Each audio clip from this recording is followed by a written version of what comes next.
France Inter. À 5h11 sur Inter, c'est l'heure des chroniques littorales. Bonjour José-Manuel Lamarque. Bonjour Marion Lourd. Les chroniques littorales du vendredi qui sont, vous le savez, consacrées à des portraits de gens de mer. Et ce matin, José-Manuel, vous recevez un marin au long cours, compagnon du vent. En la personne de Niels Joyeux, Marion.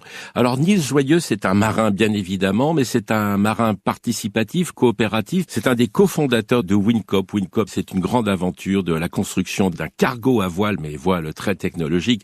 Bonjour Niels Joyeux. Bonjour. Niels Joyeux, d'abord le marin. Niels, qui est-il? Comment ça a commencé? La carrière de marin? Ouais. Ça a commencé même plus tôt qu'avec le travail, puisque j'ai eu la chance d'habiter un peu en voilier avec mes parents, donc ça a commencé tôt le bateau pour moi. Et puis après, j'ai fait l'école de la marine marchande, et donc j'ai travaillé un peu sur différents cargos en tant que jeune officier de la marine marchande, avant de me lancer donc la création d'abord de Zéphyr et Borée, et puis maintenant aussi de Wincop. Zéphyr et Borée, c'est du transport à la voile. En fait, dans le cadre de ma formation à l'école de la marine marchande, j'avais fait un mémoire avec un bon ami et qui est aujourd'hui un de mes associés sur la possibilité d'utiliser de nouveau le vent pour propulser les cargos modernes. C'était un mémoire de fin d'études qui nous a bien inspiré, puisqu'après on a décidé de créer une entreprise. L'idée, c'est de développer, construire et exploiter des cargos à voile pour proposer un service de transport bas carbone. Il y en a un très célèbre, non? Il y en a un bien célèbre qu'on a développé pour les besoins d'Ariane Group. C'est un cargo qui s'appelle Canopée. Énorme canopée. Énorme canopée qui fait 121 mètres, équipé de 4 ailes articulé qu'on a développé en joint venture avec une autre société qui s'appelle Gifmar. Et donc, c'est un bateau qui transporte la fusée Ariane 6 entre l'Europe et la Guyane française. Et après, c'était l'aventure de Wincop il y a 3 ans. Alors là, c'est une coopérative du vent aussi pour la construction d'un cargo.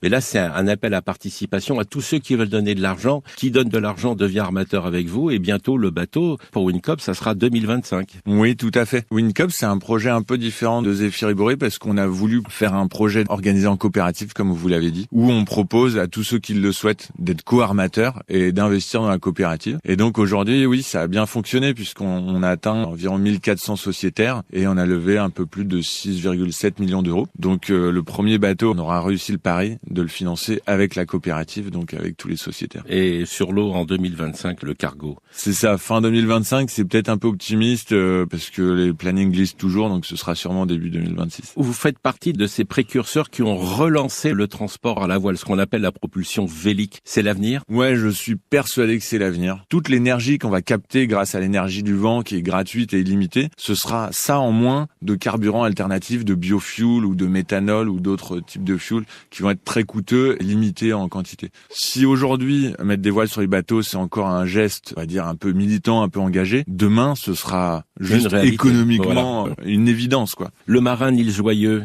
quelle mer ou quel océan préférez-vous? J'aime bien naviguer en Europe. Les côtes européennes sont chouettes parce qu'il y a plein de phares, plein de feux et puis énormément de trafic. Et sinon, j'aime bien le Pacifique, j'aime bien Tahiti, j'aime bien la Nouvelle-Zélande. C'est différent quand on est d'un océan à l'autre en navigation? Ah oui, c'est différent. C'est étonnant en fait comment c'est déroutant de pas voir le même ciel, de pas voir les mêmes étoiles. Puis même il y a des odeurs en mer, il y a des odeurs et puis voir juste prendre sa pause café quand on sort de la machine parce que donc j'étais officier pont ou des fois officier mécanicien. Donc des fois vous passez votre journée les mains dans le cambouis puis vous sortez prendre la pause café, puis là il y a des poissons volants partout et des dauphins et puis une eau turquoise dans l'océan Indien. Ça change un petit peu de quand vous prenez votre pause dans le Pas-de-Calais, quoi. Oui. Et il faut dire aussi que l'école de la marine marchande du Havre, on est les deux, hein. On est officier de pont et officier machine. Ça c'est une particularité de la formation française. On est officier polyvalent et donc on est tantôt à la machine, tantôt au pont. Merci Niels Joyeux. Alors un site internet pour Wincop, Wind comme le vent en anglais et Cop comme coopérative, wind.cop. Merci. Bonne journée Marion Lourd. Bonne journée José-Manuel Lamarque.